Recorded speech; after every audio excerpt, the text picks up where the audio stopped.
2010 May 22 orange county, California. അന്ന് വൈകുന്നേരം orange കൗണ്ടിയിലെ Costa മെസയിലുള്ള ഒരു അപ്പാർട്ട്മെന്റ് കോംപ്ലക്സിൽ നിന്നും അമേരിക്കൻ എമർജൻസി നമ്പറായ 911 ഒരു ഫോൺ കോൾ വന്നു. സ്റ്റീവ് എന്നൊരു വ്യക്തിയാണ് വിളിച്ചത്. തന്റെ മകൻ സാമിന്റെ അപ്പാർട്ട്മെന്റിൽ ഒരു പെൺകുട്ടി വെടിയേറ്റ് മരിച്ച നിലയിൽ കിടക്കുന്നു എന്നും സാം എവിടെ പോയി എന്ന് അറിയില്ല എന്നുമാണ് സ്റ്റീവ് 911 ഡിസ്പാച്ചറിനോട് പറഞ്ഞത്. മരിച്ച പെൺകുട്ടി ആരാണെന്ന് അറിയുമോ എന്ന ചോദ്യത്തിന് അറിയില്ല എന്നായിരുന്നു സ്റ്റീവിന്റെ മറുപടി. കുറച്ചു സമയത്തിനുള്ളിൽ കോസ്റ്റാ മെസ പോലീസ് സ്ഥലത്തെത്തുകയും സാമിന്റെ അപ്പാർട്ട്മെന്റ് വിശദമായി പരിശോധിക്കുകയും ചെയ്തു. സാമിന്റെ ബെഡിൽ ചോരയിൽ കുളിച്ച നിലയിലായിരുന്നു ആ ഡെഡ് ബോഡി കിടന്നിരുന്നത്. കോസ്റ്റാ മെസ പോലീസ് ഡിപ്പാർട്ട്മെന്റിലെ ലഫ്റ്റനന്റ് ആയിരുന്ന എഡ് എവററ്റ് ആയിരുന്നു ക്രൈം സീനിൽ പരിശോധന നടത്തിയത്. അധികം പ്രായമൊന്നുമാവാത്ത പെൺകുട്ടിയാണ് മരിച്ചിരിക്കുന്നത്. അവളുടെ തലയും ഇരു കൈകളും ബെഡിലും കാൽമുട്ടുകൾ നിലത്തുകുത്തിയ നിലയിലും കമിഴ്ന്നു കിടക്കുന്ന അവസ്ഥയിലായിരുന്നു ഡെഡ് ബോഡി കാണപ്പെട്ടത്. ആ ഡെഡ് ബോഡിക്കരികിൽ നിന്നും ഒരു വാലറ്റ് കണ്ടെത്തി. അതിൽ മരണപ്പെട്ട പെൺകുട്ടിയുടെ ID കാർഡ് ഉണ്ടായിരുന്നു. ഇതോടെ 23 വയസ്സുള്ള ജൂലി എന്ന പെൺകുട്ടിയാണ് മരിച്ചിരിക്കുന്നത് എന്ന് വ്യക്തമായി. നല്ല കഴിവുള്ള ഡാൻസറായിരുന്ന ജൂലി സാമിന്റെ സുഹൃത്താണ്. ജൂലിയെക്കുറിച്ച് സാം തന്നോട് പറഞ്ഞിട്ടുണ്ട് എന്നും സാമിന്റെ ഫാദർ സ്റ്റീവ് പോലീസുകാരെ അറിയിച്ചു. നടന്നിരിക്കുന്നത് അതിക്രൂരമായ കൊലപാതകമാണ്. സാമിനെക്കുറിച്ച് ഒരു വിവരവും ലഭിക്കാത്ത അവസ്ഥയ്ക്ക് ഈ കൊലപാതകം നടത്തിയതിനു ശേഷം സാം രക്ഷപ്പെട്ടു എന്നാണ് പോലീസുകാരുടെ പ്രാഥമിക നിഗമനം. സാമുവൽ എലൈസർ എന്ന സാം എവിടെ പോയി? എന്തിനായിരുന്നു, ആരായിരുന്നു ഈ കൊലപാതകം നടത്തിയത്? നമ്മുടെ ഇൻവെസ്റ്റിഗേഷൻ ഇവിടെ ആരംഭിക്കുന്നു. Welcome back.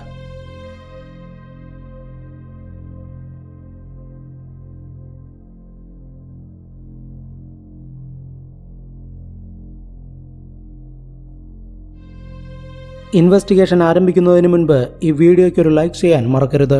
നിങ്ങൾ ചെയ്യുന്ന ഓരോ ലൈക്കും ഈ വീഡിയോ കൂടുതൽ പേരിലേക്ക് എത്താൻ സഹായിക്കും. അതുപോലെ ചാനൽ സബ്സ്ക്രൈബ് ചെയ്യുന്ന കാര്യം പരിഗണിക്കുമെന്ന് പ്രതീക്ഷിക്കുന്നു. 1983 മെയ് 29 ലോസ് ഏഞ്ചൽസിലാണ് സാമുവൽ എലൈസർ ഹെർ എന്ന സാം ജനിച്ചത്. സ്പെഷ്യൽ എഡ്യൂക്കേഷൻ ടീച്ചറായി റിട്ടയർ ചെയ്ത സ്റ്റീവ് ഹെറും ഹൗസ് വൈഫായിരുന്ന റേക്കോൽ കെൽബർമാനുമായിരുന്നു സാമിന്റെ പേരൻസ്. ചെറുപ്രായത്തിൽ തന്നെ US ആർമിയിൽ ജോയിൻ ചെയ്ത സാം അഫ്ഗാനിസ്ഥാനിൽ ഉൾപ്പെടെ ജോലി ചെയ്തിട്ടുണ്ട്. ഇതിനിടയിലാണ് ഹയർ സ്റ്റഡീസിനായി സാം ആർമിയിൽ നിന്നും ഡിസ്ചാർജ് വാങ്ങി നാട്ടിലെത്തിയത്. കോളേജ് പഠനം പൂർത്തിയാക്കിയതിനു ശേഷം ആർമിയിൽ തന്നെ ഉയർന്ന പദവിയിൽ തിരിച്ചു കയറാനായിരുന്നു സാമിന്റെ പ്ലാൻ. നാട്ടിലെത്തിയ അവൻ കാലിഫോർണിയയിലുള്ള ഒരു യൂണിവേഴ്സിറ്റിയിൽ അഡ്മിഷൻ എടുക്കുകയും ഓറഞ്ച് കൗണ്ടിയിൽ ഒരു അപ്പാർട്ട്മെന്റ് എടുത്ത് അങ്ങോട്ട് താമസം മാറ്റുകയും ചെയ്തു.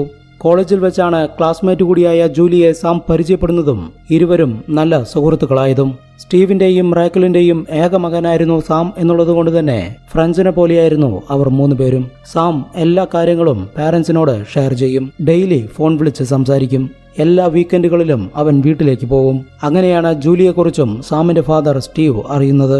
എന്നാൽ സ്റ്റീവ് ജൂലിയെ നേരിട്ടോ ഫോട്ടോയിലോ കണ്ടിട്ടില്ല. 2010 മെയ് 22 എല്ലാ വീക്കെൻഡിലും വീട്ടിലെത്താറുള്ള സാം അന്ന് വീട്ടിലെത്തിയില്ല.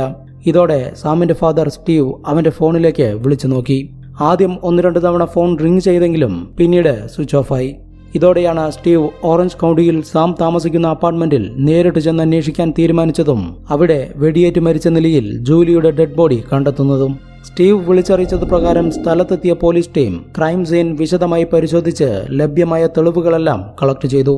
അതിനുശേഷം അവർ സാമിനു വേണ്ടിയുള്ള തിരച്ചിൽ ആരംഭിച്ചു. സാമിന്റെ അപ്പാർട്ട്മെന്റിൽ വെച്ചാണ് കൊലപാതകം നടന്നിരിക്കുന്നത്. അവൻ മിസ്സിംഗുമാണ്. സ്വാഭാവികമായും പോലീസുകാരുടെ പ്രൈം സസ്പെക്ട് സാം തന്നെയാണ്. ക്രൈം സീനിൽ നിന്നും ജൂലിയുടെ മൊബൈൽ ഫോൺ പോലീസിന് ലഭിച്ചിരുന്നു.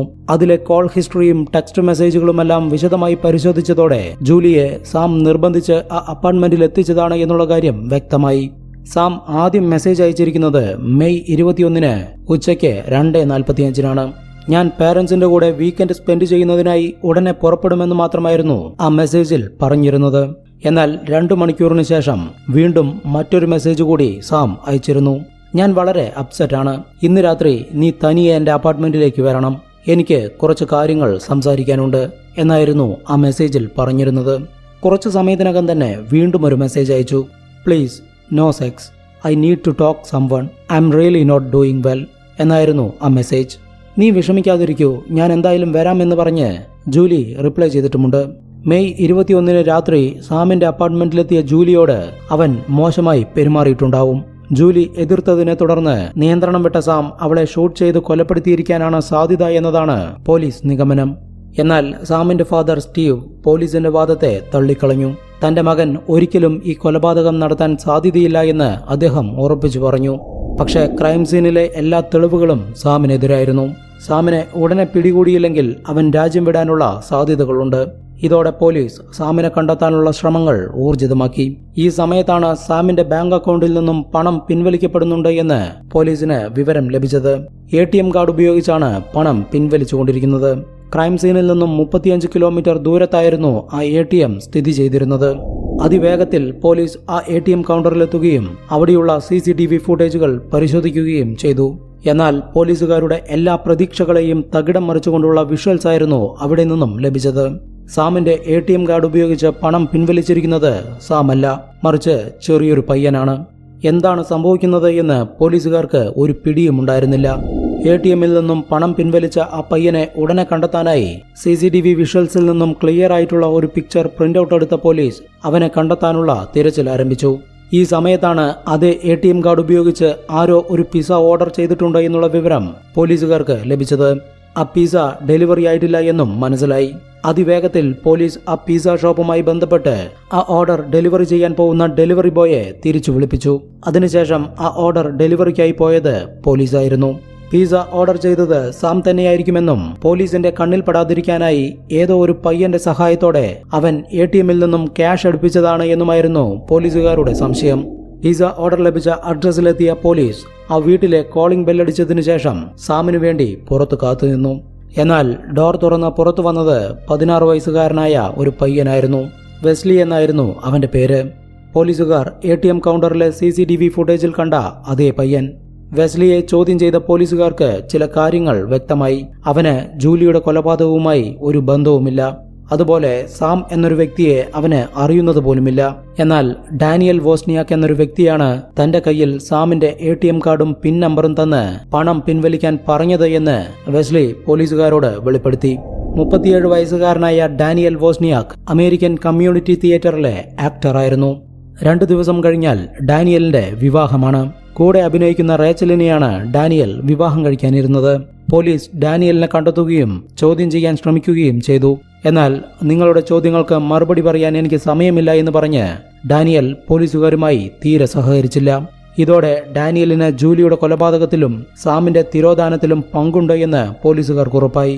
അവരുടനെ അറസ്റ്റ് വാറണ്ട് സംഘടിപ്പിക്കുകയും ഡാനിയലിനെ വിവാഹത്തിന്റെ തലേ ദിവസം തന്നെ അറസ്റ്റ് ചെയ്യുകയും ചെയ്തു. പോലീസ് കസ്റ്റഡിയിൽ വെച്ച് ചോദ്യം ചെയ്ത സമയത്ത് സാമിനെ തനിക്ക് പരിചയമുണ്ടെന്നും എന്നാൽ അവൻ നടത്തിയ കൊലപാതകത്തിൽ തനിക്ക് പങ്കൊന്നുമില്ല എന്നാണ് ഡാനിയൽ വെളിപ്പെടുത്തിയത്. സാമിന്റെ ATM കാർഡ് ഉപയോഗിച്ച് പണം പിൻവലിച്ചതിനെക്കുറിച്ചുള്ള ഡാനിയലിന്റെ വിശദീകരണം ഇങ്ങനെയായിരുന്നു. ഞാനും സാമും ചേർന്ന് ഒരു സ്കാം നടത്താൻ തീരുമാനിച്ചു. ATM നഷ്ടപ്പെട്ടതായി ബാങ്കിൽ ഒരു പരാതി കൊടുക്കുക. അതിനു മുൻപായി തന്നെ മറ്റൊരാളെ ഉപയോഗിച്ച് അക്കൗണ്ടിലുള്ള പണം മുഴുവൻ പിൻവലിക്കുക. പിൻവലിച്ച പണം ഞാനും സാമും ഷെയർ ചെയ്തെടുക്കും. സാം ഓൾറെഡി ബാങ്കിൽ പരാതി കൊടുത്തതുകൊണ്ട് തന്നെ അവന് നഷ്ടപ്പെട്ട പണം ബാങ്ക് തിരിച്ചു കൊടുത്തോളും. ഇതായിരുന്നു ഞങ്ങളുടെ പ്ലാൻ. അതിനാണ് സാം ATM എന്നെ ഏൽപ്പിച്ചത് എന്നായിരുന്നു ഡാനിയൽ പറഞ്ഞത്. എന്നാൽ പോലീസുകാർ ഡാനിയലിന്റെ മൊഴി വിശ്വാസത്തിലെടുക്കാൻ തയ്യാറായിരുന്നില്ല. അവനെ അവർ വീണ്ടും ചോദ്യം ചെയ്തതോടെ ഡാനിയൽ മറ്റൊരു കഥ കൂടി പറയാൻ തുടങ്ങി. മെയ് 22 രാവിലെ സാം എന്റെ വീട്ടിലേക്ക് വന്നിരുന്നു. ഭയന്ന് വിറച്ച് അവൻ എന്നോട് ചില കാര്യങ്ങൾ പറഞ്ഞു. മെയ് 21 ഈവനിംഗ് അവൻ കുറച്ച് ടെൻഷനിലായിരുന്നു. അന്ന് അമിതമായ അളവിൽ ഡ്രഗ്സ് ഉപയോഗിച്ചിരുന്നതിനാൽ അവന് വീട്ടിലേക്ക് പോവാൻ കഴിഞ്ഞില്ല. വൈകുന്നേരത്തോടെ അവന്റെ ക്ലാസ്മേറ്റായ ജൂലി എന്ന പെൺകുട്ടിയെ അപ്പാർട്ട്മെന്റിലേക്ക് വിളിച്ചു വരുത്തുകയും അവളോട് മോശമായി പെരുമാറുകയും ചെയ്തു. ജൂലി എതിർത്തതോടെ സാം അവന്റെ കൈവശമുള്ള തോക്കെടുത്ത് അവളെ വെടിവെച്ചു കൊന്നു. അതിനുശേഷമാണ് അവൻ എന്നെ കാണാൻ വന്നതും സഹായിക്കണമെന്ന് അപേക്ഷിച്ചതും. എന്നാൽ അവനെ സഹായിച്ചാൽ ഞാനും പോലീസ് പിടിയിലാവുമെന്ന് ഉറപ്പായതോടെ ഞാൻ അവനെ എന്റെ കാറിൽ കൊണ്ടുപോയി ഒരു ഷോപ്പിംഗ് മാളിൽ ഇറക്കി വിട്ടു. പിന്നീട് അവൻ എങ്ങോട്ട് പോയി എന്ന് എനിക്കറിയില്ല. ഇങ്ങനെയൊരു പുതിയ കഥയാണ് ഡാനിയൽ പോലീസുകാരോട് പറഞ്ഞത്. ഡാനിയൽ ഒരു പ്രൊഫഷണൽ ആക്ടറാണ്. അവന് നന്നായി അഭിനയിക്കാൻ അറിയാം. അവന്റെ പുതിയ കഥയും കെട്ടിച്ചമച്ചതാണ് എന്ന് പോലീസിന് ഉറപ്പുണ്ടായിരുന്നു. എന്നിരുന്നാലും അവർ അവന്റെ കഥ വിശ്വസിച്ചതുപോലെ പെരുമാറാൻ തുടങ്ങി. സാമാണ് ഈ കൊലപാതകം നടത്തിയിരിക്കുന്നത് എന്നുള്ള എല്ലാ തെളിവുകളും ഞങ്ങളുടെ കൈവശമുണ്ട്. അവനെ രക്ഷപ്പെടാൻ അനുവദിച്ചുകൂടാ.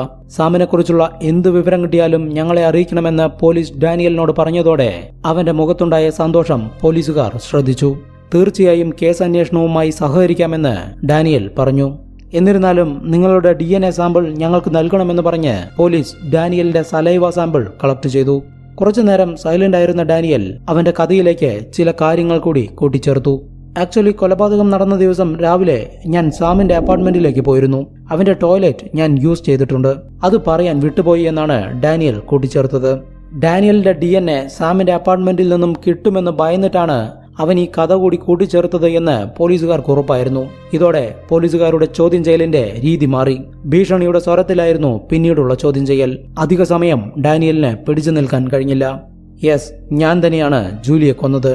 ജൂലിയെ മാത്രമല്ല, സാമിനെയും ഞാൻ തന്നെയാണ് കൊന്നത് എന്ന് ദേഷ്യത്തോടെ ഡാനിയൽ മറുപടി പറഞ്ഞു. അപ്പോഴാണ് സാമും കൊല ചെയ്യപ്പെട്ടു എന്നുള്ള വിവരം പോലീസുകാരുൾപ്പെടെ എല്ലാവരും അറിയുന്നത്. ഡാനിയൽ വോസ്നിയാക്ക് എല്ലാ സത്യങ്ങളും തുറന്നു പറയാൻ തുടങ്ങി. ഡാനിയലിന്റെ മൊഴിപ്രകാരം നടന്നിരിക്കുന്നത് ഇങ്ങനെയാണ്. സാമിന്റെ അപ്പാർട്ട്മെന്റിനടുത്തു തന്നെയായിരുന്നു ഡാനിയലും താമസിച്ചിരുന്നത്. ഡാനിയൽ കമ്മ്യൂണിറ്റി തിയേറ്ററിലെ ആക്ടറാണ്. ആഡംബര ജീവിതം നയിക്കുന്ന ഒരു വ്യക്തി. ഒരു ദിവസം സാം ഡാനിയലിനെ പരിചയപ്പെട്ടു. അയൽവാസികളായിരുന്നതുകൊണ്ട് തന്നെ അവർ മിക്ക ദിവസങ്ങളിലും പരസ്പരം കാണുകയും നല്ല സുഹൃത്തുക്കളാവുകയും ചെയ്തു. ഇരുവരും പരസ്പരം പല കാര്യങ്ങളും ഷെയർ ചെയ്തിരുന്നു. ആർമിയിൽ നിന്നും ഡിസ്ചാർജ് വാങ്ങി വന്ന സമയത്ത് തനിക്ക് ധാരാളം പണം കിട്ടിയിട്ടുണ്ട്. അത് തന്റെ അക്കൗണ്ടിൽ തന്നെയുണ്ട് എന്നും ആ പണം തന്റെ ഹയർ സ്റ്റഡീസിന് വേണ്ടി മാറ്റിവെച്ചിരിക്കുകയാണ്. പഠനം കഴിഞ്ഞ് ആർമിയിൽ തന്നെ ഹയർ പോസ്റ്റിൽ പ്രവേശിക്കാനാണ് തന്റെ ആഗ്രഹം എന്ന് തുടങ്ങി എല്ലാ കാര്യങ്ങളും സാം ഡാനിയലിനോട് ഷെയർ ചെയ്തിട്ടുണ്ട്. പുറമെ ആഡംബരം കാണിച്ചാണ് ഡാനിയൽ ജീവിക്കുന്നതെങ്കിലും അയാൾ കടക്കെണിയിലായിരുന്നു. ആക്ടിംഗിൽ നിന്നുള്ള വരുമാനമൊന്നും കടം തീർക്കാൻ ഡാനിയലിന് തികയുന്നുണ്ടായിരുന്നില്ല. അതിനിടയിലാണ് കൂടെ അഭിനയിക്കുന്ന ഒരു സ്ത്രീയുമായി ഡാനിയൽ അടുപ്പത്തിലായതും അത് വിവാഹത്തിലെത്തിയതും. എന്തിന്, വിവാഹം നടത്താനുള്ള പണം പോലും അയാളുടെ കൈവശമുണ്ടായിരുന്നില്ല. ഇതോടെയാണ് സാമിനെ ഭീഷണിപ്പെടുത്തി അക്കൗണ്ട് ഡീറ്റെയിൽസും ATM പിൻ നമ്പറുമെല്ലാം കൈക്കലാക്കിയതിനു ശേഷം അവനെ കൊല്ലാൻ ഡാനിയൽ തീരുമാനിച്ചത്. 2010 മെയ് 21 വീട്ടിൽ നിന്നും കുറച്ച് സാധനങ്ങൾ കാറിനകത്ത് കയറ്റാനായി ഡാനിയൽ സാമിന്റെ സഹായം ആവശ്യപ്പെട്ടു. യാതൊരു മടിയും കൂടാതെ സാം ഡാനിയലിന്റെ വീട്ടിലേക്ക് ചെന്നു. അവൻ സാധനങ്ങൾ കടത്തുന്നതിനിടയിൽ ഡാനിയൽ അവന്റെ കയ്യിലുണ്ടായിരുന്ന ഗണ്ണുപയോഗിച്ച് സാമിനെ ഷൂട്ട് ചെയ്തു. വെടിയേറ്റതിന്റെ വേദനയിൽ നിലത്ത് വീണ സാമിനെ കൊല്ലുമെന്ന് ഭീഷണിപ്പെടുത്തി അക്കൗണ്ട് ഡീറ്റെയിൽസും ATM പിൻ നമ്പറുമെല്ലാം വാങ്ങിച്ചെടുത്തതിനു ശേഷം ഒരു ദയയുമില്ലാതെ വീണ്ടും വെടിവെച്ച് കൊലപ്പെടുത്തി. സാമിന്റെ ഡെഡ് ബോഡി വീടിനകത്തുള്ളപ്പോൾ തന്നെ അന്ന് വൈകുന്നേരം കമ്മ്യൂണിറ്റി തിയേറ്ററിൽ നടന്ന ഒരു പ്രോഗ്രാമിലും ഡാനിയൽ പങ്കെടുത്തിരുന്നു. തിരിച്ചു വന്നതിന് ശേഷമാണ് തുടർന്നുള്ള പ്ലാനിങ്ങുകൾ നടത്തിയത്. സാം മിസ്സിംഗ് ആണെന്നറിഞ്ഞാൽ പോലീസ് അന്വേഷണം നടക്കും. തീർച്ചയായും അവന്റെ സുഹൃത്ത് എന്ന നിലയിൽ പോലീസ് അന്വേഷണം തന്റെ നേർക്കും വരും. ഇതോടെയാണ് കേസന്വേഷണത്തെ വഴിതിരിച്ചുവിടാനായി ഡാനിയൽ മറ്റൊരു കൊലപാതകം കൂടി പ്ലാൻ ചെയ്തത്. സാം എന്ന വ്യാജേന അവന്റെ ഫോണിൽ നിന്നും ഡാനിയലാണ് ജൂലിക്ക് മെസ്സേജുകൾ അയച്ചതും അവളെ സാമിന്റെ അപ്പാർട്ട്മെന്റിൽ എത്തിച്ചതും. ജൂലി സാമിന്റെ അപ്പാർട്ട്മെന്റിലെത്തിയ സമയത്ത് ഡാനിയലായിരുന്നു അവിടെ ഉണ്ടായിരുന്നത്. സാം പുറത്തുപോയിരിക്കുകയാണ്, ഉടനെ വരുമെന്നെല്ലാം പറഞ്ഞ് ജൂലിയെ ഡാനിയൽ അകത്തേക്ക് ക്ഷണിച്ചു. പിന്നീടാണ് അവളെയും ഒരു ദയയുമില്ലാതെ കൊലപ്പെടുത്തിയത്. സാമിന്റെ അപ്പാർട്ട്മെന്റിൽ വെച്ച് ജൂലി കൊല ചെയ്യപ്പെടുകയും സാമിനെ കണ്ടെത്താൻ കഴിയാതിരിക്കുകയും ചെയ്താൽ ജൂലിയെ കൊന്ന് സാം നാടുവിട്ടതാണെന്ന് എല്ലാവരും തെറ്റിദ്ധരിക്കും. ഇതിനായുള്ള ഡാനിയലിന്റെ പ്ലാനായിരുന്നു ജൂലിയുടെ കൊലപാതകം. ഈ പ്ലാൻ വിജയിക്കണമെങ്കിൽ സാമിന്റെ ഡെഡ് ബോഡി ഒരിക്കലും ആരും കണ്ടെത്തരുത്. അതിനുള്ള പ്ലാനായിരുന്നു അടുത്തത്. സാമിന്റെ ഡെഡ് ബോഡി തല വേറെ കൈകാലുകൾ വേറെയാക്കി പല കഷ്ണങ്ങളായി മുറിച്ചു മാറ്റിയതിനു ശേഷം അത് ദൂരെയുള്ള ഒരു വനത്തിനകത്ത് കൊണ്ടുപോയി ഉപേക്ഷിക്കുകയാണ് ചെയ്തത്. 2010 മെയ് 29 സാമിന്റെ 27ാമത് പിറന്നാൾ ദിവസമാണ് അവന്റെ ശരീരഭാഗങ്ങൾ പോലീസ് കണ്ടെത്തിയത്. 6 വർഷം നീണ്ടുനിന്ന വിചാരണ നടപടികൾക്ക് ശേഷം 2016 സെപ്റ്റംബർ 23 കേസിലെ വിധി വന്നത്. വധശിക്ഷയാണ് ഡാനിയൽ വോസ്നിയാക്കിന് കോടതി വിധിച്ചത്. അമേരിക്കൻ നിയമത്തിലെ മാറ്റങ്ങൾ കാരണം ശിക്ഷ നടപ്പാക്കുമോ എന്നുള്ളതിൽ വ്യക്തതയില്ല. ഇപ്പോഴും ഇയാൾ ജയിലിൽ തന്നെയാണ്. എന്താണ് ഈ കേസിനെ കുറിച്ചുള്ള നിങ്ങളുടെ അഭിപ്രായമെന്ന് കമന്റ് ചെയ്ത് പറയൂ. പുതിയൊരു ഇൻവെസ്റ്റിഗേഷൻ സ്റ്റോറിയുമായി അടുത്ത വീഡിയോയിലൂടെ കാണാം. ബൈ. ഈ ചാനൽ നിങ്ങൾക്ക് ഇഷ്ടപ്പെട്ടുവെങ്കിൽ ക്രൈം, ഇൻവെസ്റ്റിഗേഷൻ, ത്രില്ലറുകൾ കാണാൻ ആഗ്രഹിക്കുന്ന നിങ്ങളുടെ സുഹൃത്തുക്കൾക്ക് ഷെയർ ചെയ്തു കൊടുക്കാൻ മറക്കണ്ട.